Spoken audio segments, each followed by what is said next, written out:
Think for a second about how you approach your life. Are you just taking it as it comes, or are you thinking, acting, and planning like a CEO? Playing your life forward and acting like your own CEO can change your attitude and actually make you more successful. Bill Wooditch from the Wooditch Group and author of the book Always Forward joins us now to talk more about this. And let's talk about successful people in general, Bill. What do they have in common? I think it's part, Cindy, I think it's part DNA. I think there's some driving, compelling force of DNA where they can couple that vision, that clarity of vision, and then have the willpower that you can actually grow. And take the willpower and follow through with action that has a realized result. You know, in your book, Bill, you lay out the 7 secrets to success. One of them in particular caught my eye, and that is the 33.33%. Explain that. It's the rule of rejection. I made up 33.33% to look at how, when we're rejected in sales, because activity has to rule success in sales. The more activity we have, the more we can generate from client to an opportunity that's bigger than a client, maybe a long-term relationship. 33.33% means we're going to get hung up on, slammed down the phone. People aren't going to like us. 33.33% of the time, they're never going to buy from us. Our portfolio, our persuasion, doesn't matter. It's maybe a personality. But there's 66 2/3 that are ripe for us to move into and gain access to, and then they can become our clients and partners.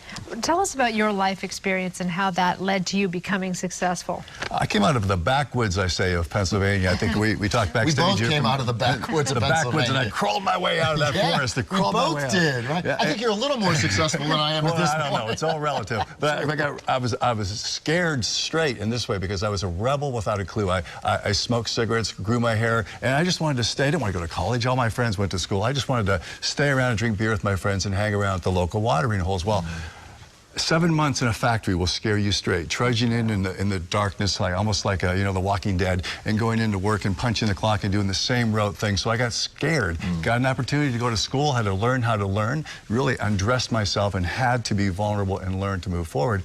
And that's what I did. That's how I did it. That's what scared me to. And you got into the corporate world very successfully, and now, as a CEO of what kind of company are you the CEO? Insurance, corporate insurance service management. You are basically on the road doing speaking engagements, and your company pays you and works for you. Can you believe it? Can you believe it? Everybody wants that. Well, you have one idea. I had one idea. I'm a reductionist, so I'm going to work everything backwards. What's important to me? And I think people should look at what's important to them and then work everything backwards from there. To me, it was freedom. Or the illusion of freedom. So the more I had to give up in terms of monetary gain or whatever it was, I was willing to do. Life's a trade-off. I would give up to get, and I wanted freedom. Freedom was the most important, essential element to me, so I worked it backwards. I have freedom, maybe less money, but a lot more freedom. Well, let's talk about the risks that you have to take in order to become successful. The only way forward is to step out of that illusion you have of security and start taking what I call guarded, intelligent risks forward. Life is to risk. Life does not support a vacuum. You can't live hermetically sealed in this bubble and think I'm going to be safe. You can't. The species does not support safe. We have to always move forward. There is risk, but there is reward.